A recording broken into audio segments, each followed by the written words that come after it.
하나님 말씀 함께 보시겠습니다. 열왕기상 3장 4절부터 15절까지의 말씀 먼저 보시겠습니다. 한 절씩 교독하시겠습니다. 제가 4절, 여러분들이 5절 이렇게 읽겠습니다. 이에 왕이 제사하러 기브온으로 가니 거기는 산당이 큼이라 솔로몬이 그 제단에 일천 번제를 드렸더니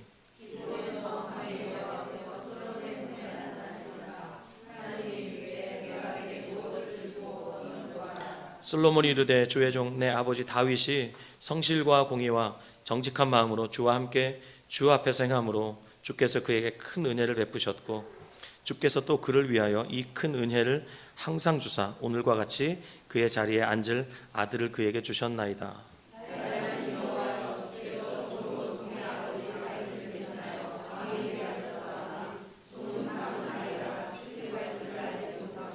주께서 택하신 백성 가운데 있나이다. 그들은 큰 백성이라 수요가 많아서 셀 수 없고 기록할 수도 없사오니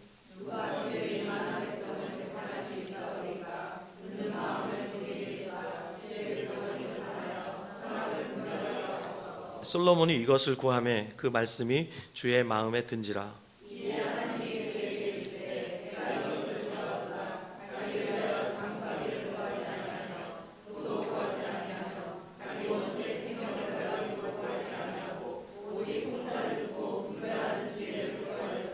내가 내 말대로 하여 내게 지혜롭고 총명한 마음을 주노니 내 앞에도 너와 같은 자가 없었거니와 내 뒤에도 너와 같은 자가 일어남이 없으리라.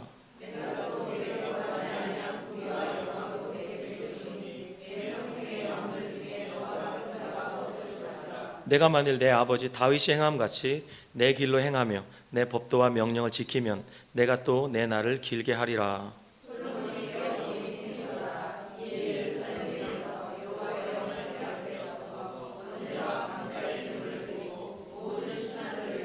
잔치하였더라. 한 군데 더 보시겠습니다.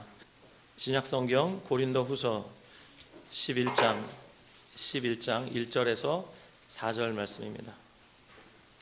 자, 3절까지만 우리 함께 봉독하시겠습니다. 시작. 원하건대 너희는 나의 좀 어리석은 것을 용납하라. 청하건대 나를 용납하라. 내가 하나님의 열심으로 너희를 위하여 열심을 내노니 내가 너희를 정결한 처녀로 한 남편인 그리스도께 드리려고 중매함이로다. 그러나 나는 뱀이 그 간계로 하와를 미혹한 것 같이 너희 마음이 그리스도를 향하는 진실함과 깨끗함에서 떠나 부패할까 두려워하노라. 아멘. 14절 15절 또 읽겠습니다. 11장 14절 15절 시작. 이것은 이상한 일이 아니니라. 사탄도 자기를 광명의 천사로 가장하나니 그러므로 사탄의 일꾼들도 자기를 의의 일꾼으로 가장하는 것이 또한 대단한 일이 아니니라. 그들의 마지막은 그 행위대로 되리라. 아멘. 네, 오늘 저는 다른 복음은 없나니 시리즈 세 번째 무분별의 배후를 분별하라. 무분별의 배후를 분별하라. 이와 같은 제목으로 은혜의 말씀 증거하도록 하겠습니다. 제가 2번 동안 다른 복음은 없나니 시리즈를 여러분에게 설교했는데요. 첫째 주에 하나님의 다림줄, 그 다림줄이 우리의 삶에 내려져야 한다. 다림줄은 우리 인생의 기준이다. 그래서 그 기준에 어긋나는 것은 속히 무너지는 것이 하나님의 은혜다라고 말씀을 드렸습니다. 속히 무너져야 진리 안에서 세워져야 할 것은 더욱 반듯하게 세워지고 우리의 삶이 견고해진다라고 말씀을 드렸습니다. 그리고 두 번째 설교를 통해서는 하나님의 다림줄이 우리 인생에 내려져도 분별력이 없으면 그 다림줄을 보지를 못합니다. 분별력을 우리가 가져야 되는데 이 분별력은 어디로부터 오는가? 쇠마로부터 온다고 말씀드렸습니다. 하나님이 이스라엘에게 쇠마할 것을 말씀하셨는데 두 가지를 말씀하셨죠. 첫 번째는 유일하신 하나님, 그분만이 하나님이시라는 것, 여호와 하나님만이 하나님이시라는 것. 두 번째, 하나님을 사랑하되 전인격을 다해 사랑하라는 것. 이 두 가지를 쇠마하라고 말씀하셨어요. 분별력은 유일하신 하나님 여호와만을 사랑하는 데에서 와요. 이 분별력이 있어야 참 복음과 거짓 복음을 분별하고 우리 인생이 참 복음을 붙들고 달릴 수 있다, 그렇게 말씀을 나눴습니다. 오늘 우리가 함께 읽은 두 본문 중에 첫 번째 본문은 그 유명한 솔로몬이 기도했던 본문입니다. 열왕기상 3장으로 다시 돌아가 주시기 바랍니다.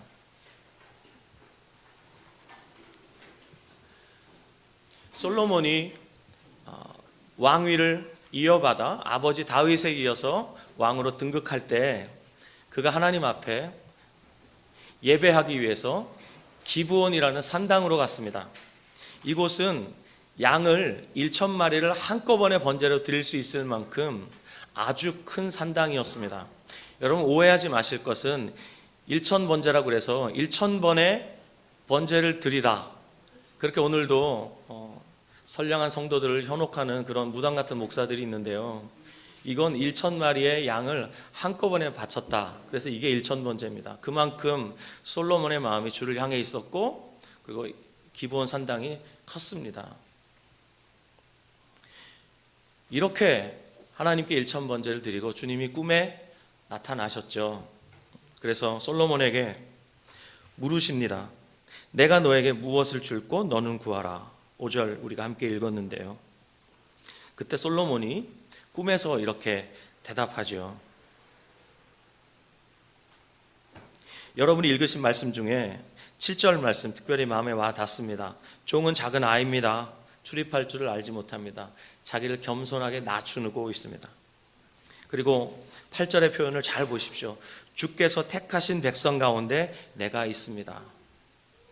보통 왕은 내 백성이라고, 자기가 통치하는 백성들을 내 백성이라고 그렇게 말하죠. 솔로몬은 그렇게 말하지 않았습니다.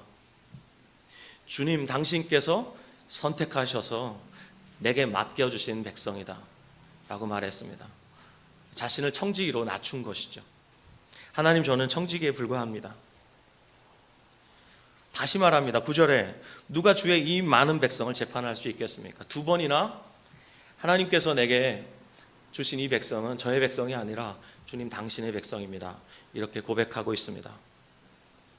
그렇게 고백한 솔로몬이 주님께 9절에 있는 말씀처럼 듣는 마음을 달라고 구하죠. 왜냐하면 백성들이 많고 백성들 간에 송사가 많을 것이기 때문에 그들을 재판할 수 있도록 듣는 마음을 달라고, 주의 백성을 재판하여 선악을 분별하게 해달라고 구했습니다. 흔히 솔로몬이 지혜를 구했다고 그러는데 그건 약간 오버한 번역입니다. 지혜를 구한 것이 아니라 듣는 마음을 구한 것입니다. 리스닝을 구한 거예요. 리스닝, 액티브 리스닝, 아주 능동적으로 듣고자 하는 마음을 가지고 주께 이것을 구했던 거예요.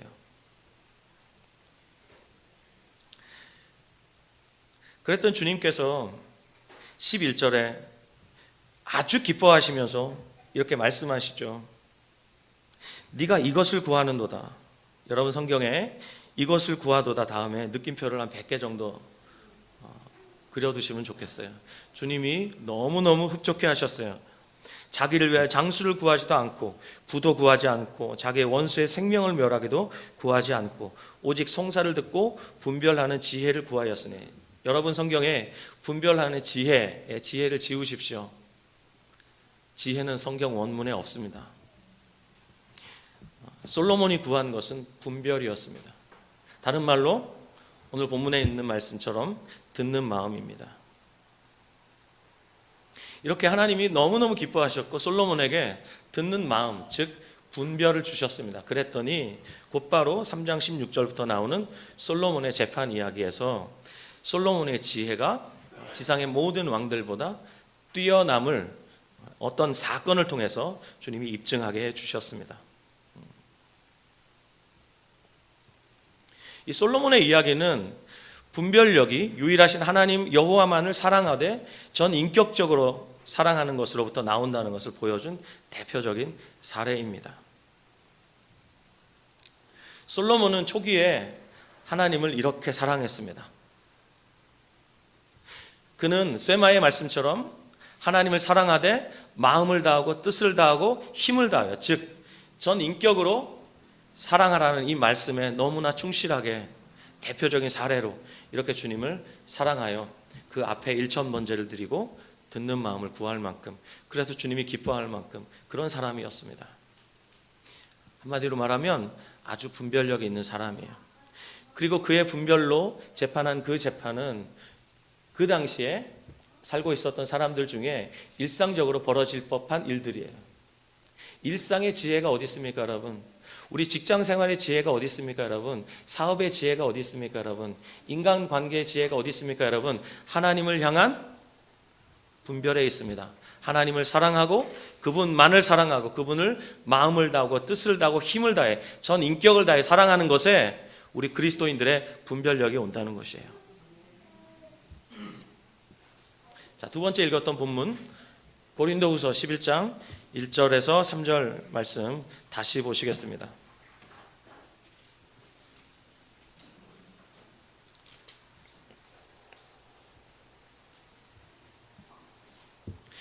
특별히 2절 말씀 보시면 내가 하나님의 열심으로 너희를 위하여 열심을 내노니 내가 너희를 정결한 처녀로 한 남편인 그리스도께 드리려고 중매함이로다, 이렇게 말했습니다. 바울은 자기가 생명 걸고 복음 전했던 이 고린도 교회를 한 남편인 그리스도께 중매해 드리려고 정말 해산하는 수고를 아끼지 않았어요. 고린도 교회가 정말 어려움을 당할 때 바울은 눈물로 기도했고 눈물로 편지 썼고 그들을 질책할 때도 사랑으로 질책하고 정말 그들을 한 남편인 그리스도께 드리려고 중매하기를 쉬지 않았어요. 여기에 여러분 놓치지 말아야 할 표현이 있습니다. 한 남편인 그리스도라고 말했습니다. 제가 가끔 제 어머니에게 예수 믿는 게 무엇인지 설명드립니다. 어머니, 예수를 믿는다는 것은 어머니가 한 남편을 평생 사랑하시고 지금 과부되어 다른 남자에게 시집가지 않으시고 수절하고 계시는 그 모습이, 그게 예수 믿는 겁니다. 예수님만을 사랑하는 것입니다.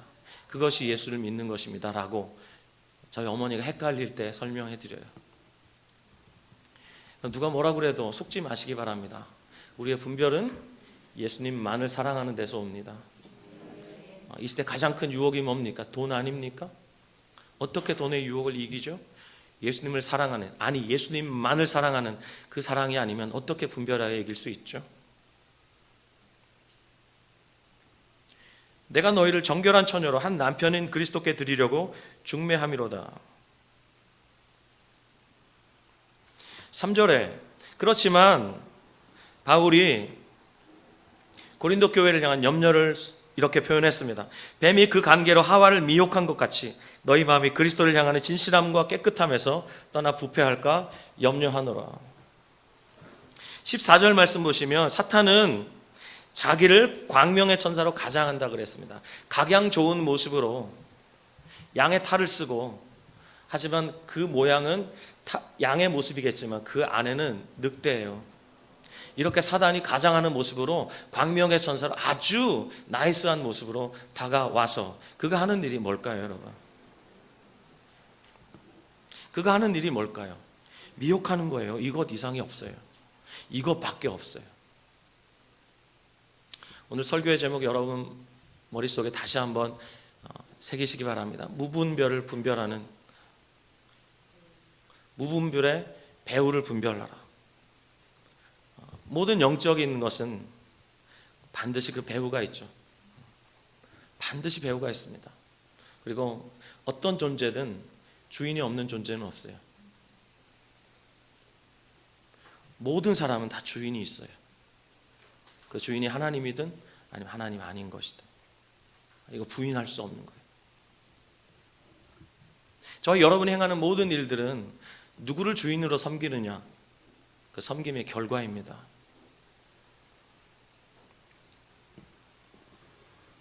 모든 영적인 현상에는 배후가 있다는 것을 여러분 꼭 기억하시기 바랍니다. 아멘. 에베소서 2장 1절로 3절 말씀 보시겠습니다. 에베소서 2장 1절로 3절 말씀.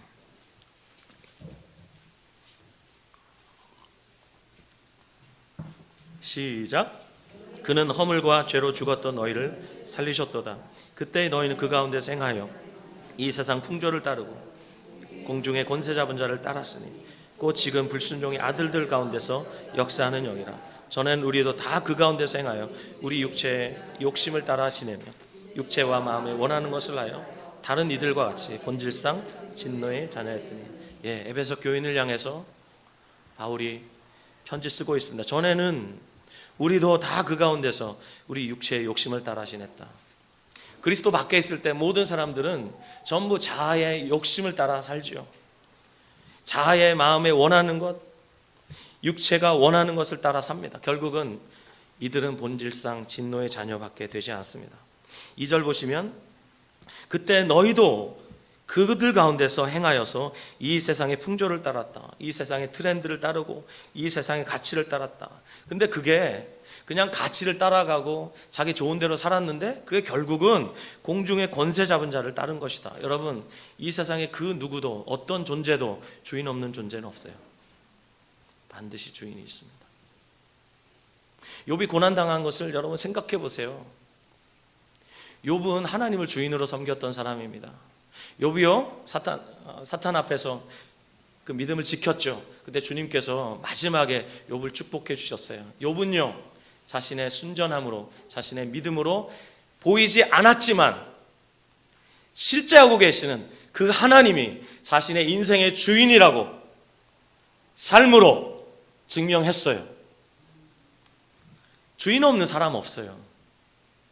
하나님이든 사탄이든 둘 중에 하나를 주인으로 섬기게 되어 있습니다. 그러면 왜 세상 풍조를 따르고 공중 권세 잡은 자를 따를까요? 왜 지금 불순종의 아들들 가운데 역사하는 영을 따를까요? 2장 1절이 답이죠. 허물과 죄로 죽었기 때문이다. 핑계할 수 없을 만큼 영적인 현상과 영적인 원리와 영적인 비밀을 에베소서 2장 1절부터 3절에 너무너무 적나라하게 여기에 설명하고 있어요. 우리가 그리스도 밖에 있을 때는 미안하고 죄송한 얘기지만 우리도 이렇게 살았죠. 공중 권세 잡은 자를 따라. 우리 중에 그 누구도 예수 믿기 전에 자기가 사탄 숭배자였다는 것, 자아 숭배자였다는 것 모르고 살았습니다. 만약에 누군가가 나에게 와서 너 사탄 숭배합니까? 그러면 내가 왜 사탄을 숭배해요? 몰라서 그런 거예요. 근데 나중에 영적인 비밀을 알고 보면 너무 끔찍했던 시간들이었습니다. 세상 사람들은 분별 없이 삽니다. 근데 너무 감사하게도 저와 여러분에게는 주님이 분별이라는 것을 주셨어요. 그러므로 주님께 너무 감사할 일인데 혹시라도 주님이 우리의 분별이 되어주시는데 그럼에도 불구하고 여전히 무분별하게 산다는 것은 정말 애통할 노릇이에요. 여러분, 우리 분별력 있게 사셔야 됩니다. 아멘. 이 무분별의 배후에는 늘 사탄이 도사리고 있어요. 사탄은요, 공중 권세 잡은 자입니다. 그리고 사단은 지금도 사망 권세를 가지고 사람들을 누르고 있어요. 하지만 그리스도의 십자가의 죽으심과 부활로 인해서 사단의 최고의 무기, 이게 박살이 났어요. 더 이상 사단은 죽음이라는 권세로 예수 믿는 자를 겁박하지 못합니다. 이빨이 다 뽑혔어요. 발톱이 다 뽑혔어요. 종이 호랑이에 불과해요. 그러면 사탄이 뭘로 저와 여러분들을 겁박하죠? 속임밖에 없어요. 속임수. 그러니 분별하지 못하면 이 속임수의 속수무책으로 넘어갈 수도 있다 이 말입니다. 사단이 할 수 있는 것 이거밖에 없어요. 으르렁거리고 속이고 우리 겁주고 이거밖에 없어요. 그러므로 여러분 분별하셔야 됩니다. 아멘. 제가 철로역정을 다시 읽으면서 철로역정에 나오는 이야기 중에 재미있는 이야기가 하나 있습니다. 아름다운 궁전 앞에 두 마리 사자가 있는 것을 봅니다. 그래 크리스천이 앞으로 나아가려다가 멈칫합니다. 그때 이 두 마리 사자 근처에 있던 문지기가 이 크리스천을 향해 이렇게 외치죠. 당신은 그렇게도 용기가 없으십니까? 사자들은 사슬에 매여 있으니 무서워하실 필요가 없습니다. 믿는 자들의 신앙을 시험해 보려고 믿지 않는 자들을 가려내기 위해서 사자들을 거기 매어둔 것입니다. 길의 한가운데로 오시면 아무런 상처도 입지 않고 안전하게 지나갈 수 있습니다. 사자들은 으르렁대죠. 하지만 크리스찬에게 아무런 해도 끼치지 못했습니다. 털끝 하나도 건드리지 못했어요. 근데 오늘날 교회 안에 있으면서도 분별하지 못해서 사단이 주는 이 거짓말에 속수무책으로 넘어갈 때가 있어요. 분별하실 수 있어야 합니다. 아멘. 그러면 오늘 세 가지 사단이 주는 이 거짓, 사단이 쓰는 방법 세 가지 여러분과 함께 나누고 설교를 오늘 좀 짧게 하려고 합니다. 첫 번째, 사단이 쓰는 첫 번째 속임이 뭐냐면 핍박이라는 거예요. 핍박. 이 핍박을 통해서 사단이 노리는 것은 뭐냐? 하나님과 우리의 관계를 끊어버리는 거예요. 이 핍박을 통해서 사단이 노리는 것은 우리로 예배드리지 못하게 하는 거예요. 초대교회 때 수많은 성도들이 사단의 핍박을 받아서 공동체로부터 쫓겨나고, 근데요, 이들이 공동체로부터 쫓겨났지만 하나님을 향해 예배를 멈추질 않았어요. 핍박을 받으면 받을수록 그들은 더욱 예배했어요. 안 되면 지하 무덤으로 숨어 들어가서 거기서 나고 거기서 죽은 사람들이 어마어마하게 많았어요. 여러분, 오늘 우리가 여기서 예배하고 있는데 이 예배는 우리가 생각하는 것보다 훨씬 큽니다. 우리가 생각하는 것보다 훨씬 리얼합니다. 우리가 생각하는 것보다 우리가 드리는 기도와 우리가 드리는 찬송은 훨씬 파워풀합니다. 우리는 눈에 보이지 않지만 우리의 참된 예배를 통해서 하나님께 올려드리는 이 찬송과 이 기도는 이 대기권을 뚫고 성층권을 뚫고 영원한 보좌에 앉아 계시는 그분에게 상달되는 너무나 실제인 그런 현상이에요.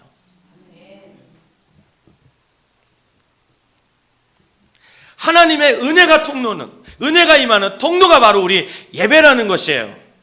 이 은혜를 통해 우리는 힘을 얻고 천상의 능력과 생명을 받아서 마음에 인을 치고 성도 간의 교제를 나누고, 그리고 공동체 밖으로 나가서 일상의 삶에서 그리스도인으로 떳떳하게 살아갈 수 있는 한없는 은혜와 힘이 예배를 통해서 공급된다, 이 말입니다. 여러분, 우리가 예배를 어떻게 대하고 있는지 다시 한번 생각해 봐요.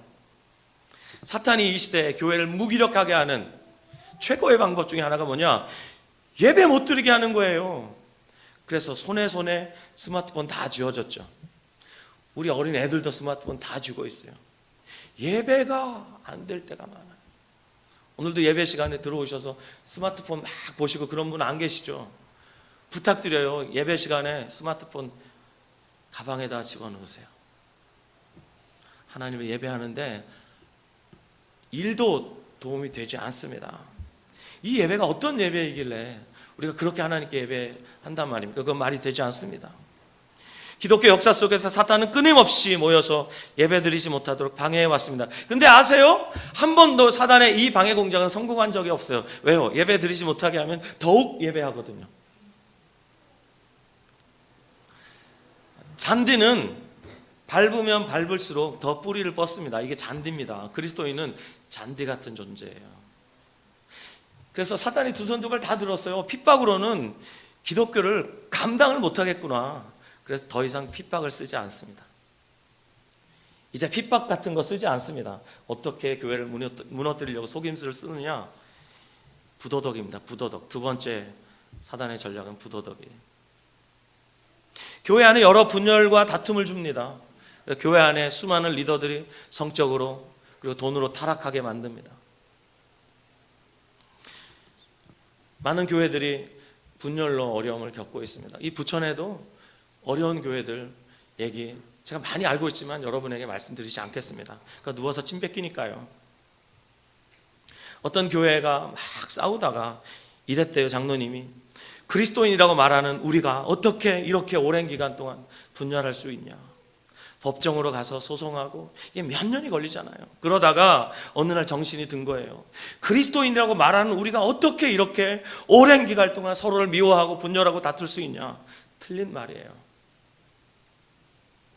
어떻게 말해야 되냐면 우리가 이렇게 오랜 기간 싸우고 있는 것을 보니까 우리는 그리스도인이 아닌 것 같다, 이렇게 말해야 맞죠. 물론 늦게라도 깨달았다면 그건 정말 감사한 것이지만 정말 진정한 그리스도인도 갈등할 수는 있습니다. 서로가 미워질 수도 있어요. 하지만 그렇게 오래 싸우진 않습니다. 진정한 그리스도인은 빛 가운데 나가서 서로 용서하고 빨리 화해하죠. 그리스도인이 아니니까 교회 안에서 큐티하고 은혜 받고 싸우고 기도하고 능력 받아 싸우고 성령 받아 뜨거워져서 싸우고, 그러니 그 싸움이요 언제 그치겠어요? 고린도 교회도 분열이 있었습니다, 여러분. 심각한 분열이 있었습니다. 나는 바울에게 속했다, 나는 아볼로에게 속했습니다, 나는 게바 곧 베드로에게 속했습니다, 심지어 나는 그리스도에게 속했습니다. 이런 파들이 있었습니다. 공식적인 파만 4가지 파가 있었습니다. 이렇게 그들이 분열하고 있었고, 또 아버지의 아내를 취한 이 아주 방탕한 아들이 있었습니다. 이 분열과 음행의 문제로 고린도 교회는 풍비박산 날 지경에 이르렀습니다. 사랑하는 여러분, 이 고린도 교회를 향해서 바울이 뭐라고 말한 줄 아십니까? 다 같이 한번 읽어보겠습니다. 고린도전서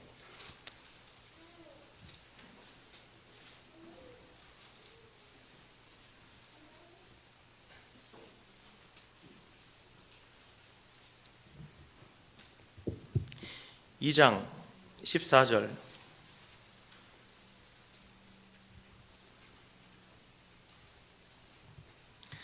시작.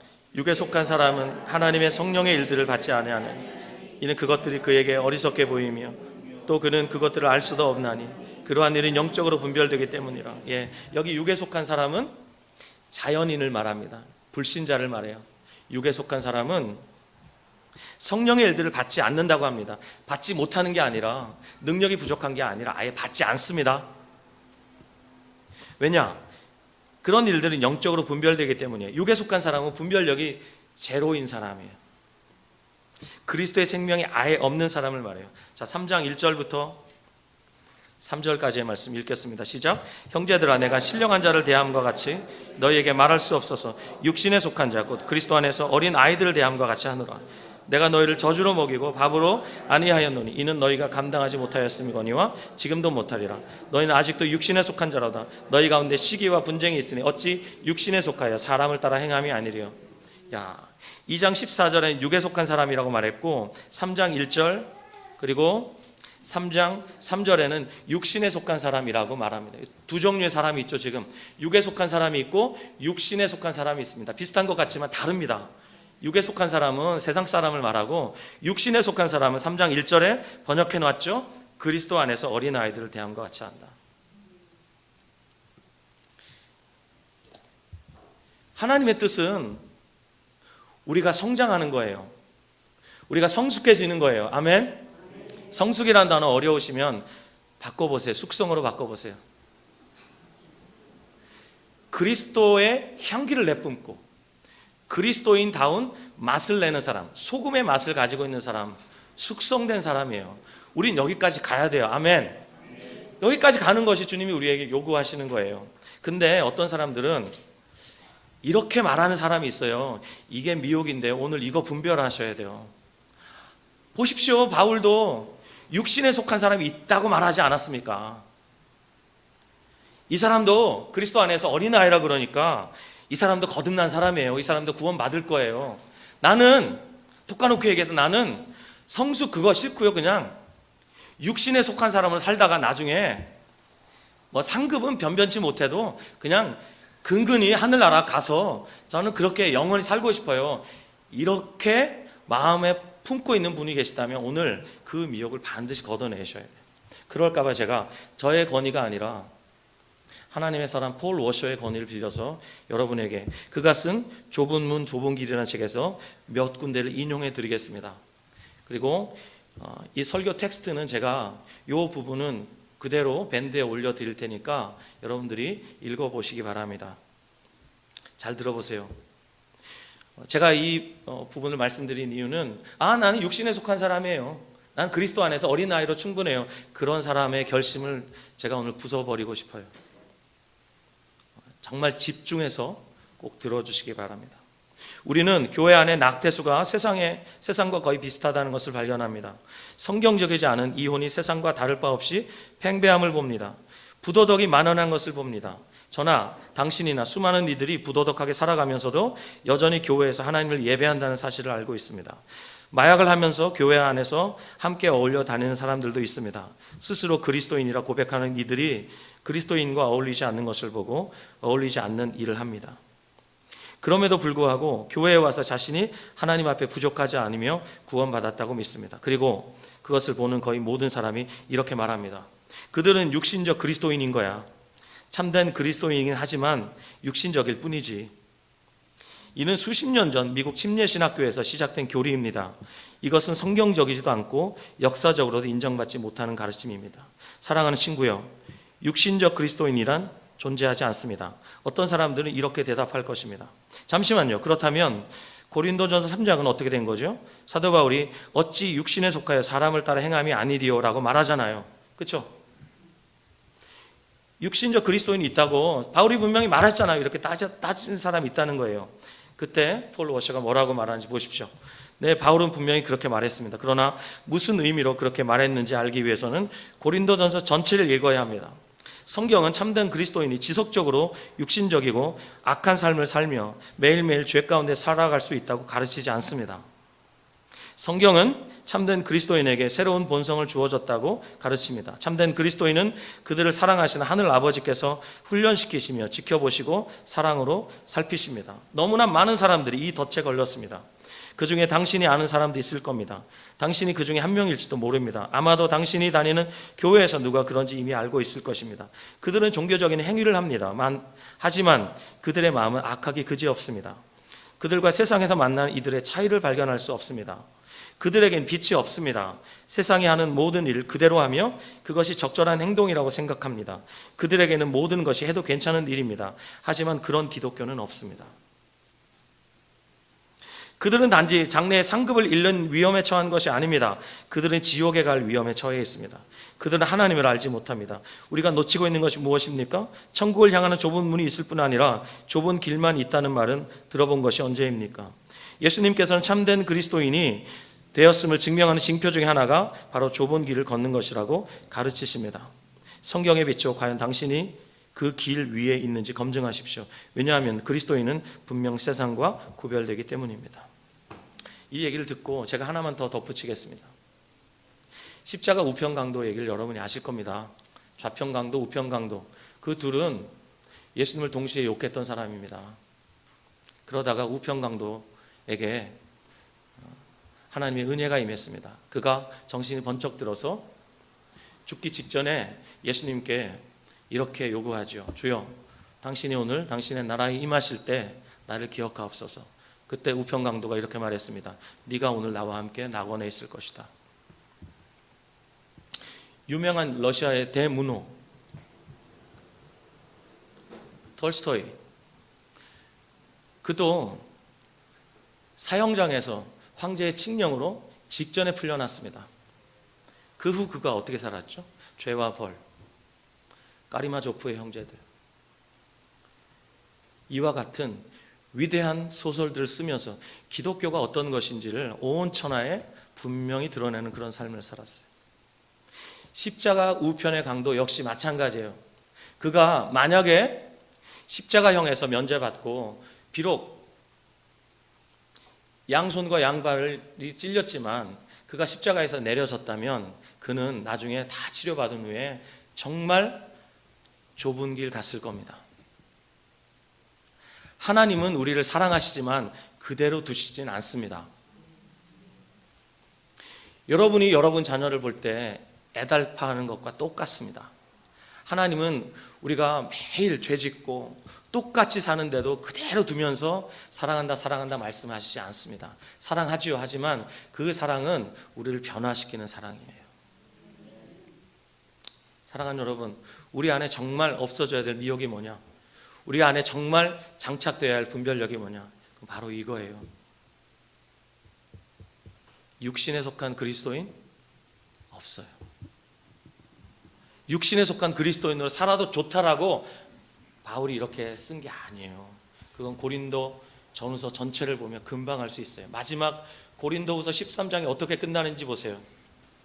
우리 중학생, 고등학생도 오늘 목사님 설교 다 듣고 있지 얘들아? 나는 니들이 듣고 있는 줄 안다. 들어야 돼. 13장 5절. 13장 5절.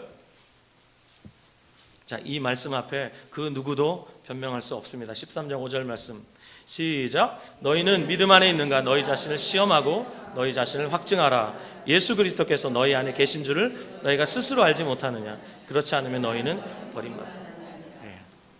바울이 이 모든 말씀을 결론적으로 이렇게 맺고 있습니다. 너희는 너희 자신이 믿음 안에 있는가? 스스로 확증하라 그랬습니다. 그리스도께서 너희 안에 계신 줄을 너희가 알지 못하느냐? 그러면 너희는 버림받은 자다. 그렇게 말했습니다. 그리스도가 우리 안에 계시면요, 우리 죄 마음대로 못 짓고 살아요. 맞습니까 여러분? 네. 지금 우리 가운데 임신하고 있는 진숙자매, 금요일 날도 금요 모임 마치고 가서 안수기도 해주고 왔습니다. 오늘 예배에 나왔는데요, 너무 반갑고. 봐봐요, 생명이 잉태되니까 곧바로 토하잖아요. 이건 지극히 정상적인 거예요. 그리스도가 우리 안에 계시면요, 우리 마음대로 죄짓고 못 살아요. 양심에 찔려서 못 살아요. 맞죠? 예. 사람들 눈만 봐도, 사람들 눈이 있다는 것만 의식해도 우리 마음대로 죄 못 져요. 여러분 중에 나와가지고 아무나 여기서 죄 지으라고 해볼 때 죄 마음껏 지을 수 있는 분 있어요? 아무도 없어요. 사람의 눈만 의식해도 그 정도예요. 근데 영원한 실제이신 그분이 우리 안에 사신다? 이걸 내가 실제로 믿는다? 그래 놓고 육신적 그리스도인으로 산다? 불가능합니다 여러분. 제가 이 얘기를 지난 금요일 오전에 화요 CBS 우리 권사님들한테 이 메시지를 나눴어요. 근데 처음에는 이해를 잘 못하시더라고요. 왜냐? 오랫동안 들었어요. 나는 십자가의 우편강도처럼 천국에 근근히 가서 개털모자라도 쓰고 영원히 살 거야. 그리고 개털모자는 없습니다 여러분. 그런 구원 없습니다 여러분. 모든 구원은 예외 없이 영광스러워요. 아멘. 그렇습니다. 그러므로 저 여러분 안에 그리스도가 사신다면 우리는 절대로 육신적 그리스도인의 상태에 머물 수가 없어요. 아이가 뱃속에서 성장하잖아요. 똑같은 거예요. 우리는 성장하게 돼 있어요. 아멘. 성령의 열매를 금지할 법이 없다고 말씀했어요. 그러므로 우리의 알량한 지식으로, 우리의 알량한 신앙 체험으로, 이제까지 들었던 어줍지 않은 교리로 하나님의 생명의 말씀을 맡고 있으면 절대로 안 되는 거예요. 우리 안에 걷어내야 될 미혹, 두 번째, 사단의 두 번째 전략, 그건 비도덕이에요. 비도덕. 도덕적이지 않은 사람도, 마음대로 죄 짓는 사람도 천국에 갈 수 있다, 그런 확신 우리 가운데서 반드시 박살나야 됩니다. 아멘. 목사라도, 신학교 총장이라도 안 됩니다. 세 번째 사단의 전략이 뭐냐면 이단입니다. 거짓 가르침입니다. 우리 주변에 요즘 이단들 너무 많죠. 어제 SBS 그게 알고 싶다에 은혜력교회 신옥주 목사, 우리 사당동에서 CBS 할 때요, 거기 4번 출구 에스컬레이터 타고 올라가면 신옥주 목사를 추종하는 많은 여성분들이 찌라시 돌리고 있었어요. 그래서 제가 너무 안타까워가지고 한 번은 붙들고 제발 정신 차리라고, 이거 아니라고. 근데 이미 미혹 다 돼버렸어요. 안 됩니다. 한 번 이마트에서 정말 정신없는 구원파를 만났어요. 만나가지고 아줌마 이리 오세요 그래가지고 제가 앉혀놓고 막 떠들었어요. 정신 차리시라고. 지금 어느 때인데 이런 짓 하고 계시냐고. 집에 가서 밥이나 하시라고. 막 제가 막 그랬어요. 그랬더니 아줌마가 지금 밥하러 간다고.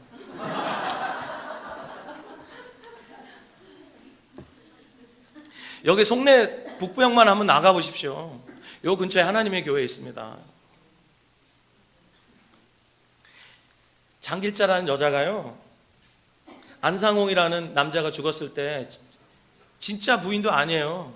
근데 장길자는 여자를 그 당시에 우리로 말하면 그 교단의 우두머리들이 회의했어요. 장길자한테 당신이 하나님 돼달라고. 회의로 하나님 된 여자예요. 그런 여자를 하나님이라고 섬기고 있는 이 어리석은 사람들, 아무리 얘기를 해도 이미 미혹당한 사람은 안 돼요. 하나님의 특별한 은혜가 필요한 사람들이에요. 여러분, 이 세 가지 사단이요 핍박합니다. 두 번째는 교회를 부도덕으로 이끕니다. 고린도 교회 안에 특별히 부도덕한 사람들이 있었습니다. 교회 안에 분열이 있었습니다. 이런 모든 부도덕이 현대 교회를 무너뜨리고 있습니다. 세 번째, 이단과 거짓 가르침이 있습니다. 여러분, 참 신앙은 핍박이 다가오면 반드시 가려지게 되어 있습니다. 아멘. 우리나라는 핍박이 없기 때문에 이 참 신앙이 가려지기가 어려워요. 하지만 여러분, 저 제3세계라든지 회교권에 가보시면 참 신앙이 무엇인지 금방 우리가 보고 배우게 됩니다. 여러분, 핍박이 없을 때는 온갖 이단과 사이비가 판을 치고 교회가 타락하죠. 한국 교회는 지금 핍박이 없기 때문에 이단 사이비가 곳곳에서 득세하고 판을 치고 있습니다. 핍박이 없을 때는 이래요. 하지만 여러분, 핍박이 있을 때도 핍박이 없는 시즌에도 가리지 않고 교회를 도둑질하고 죽이고 멸망시키는 게 있어요. 그게 바로 거짓 복음이에요. 다른 복음이에요. 그래서 제가 오늘까지 3번에 걸쳐서 이 다른 복음은 없나니 서론적인 이야기를 여러분과 나눴습니다.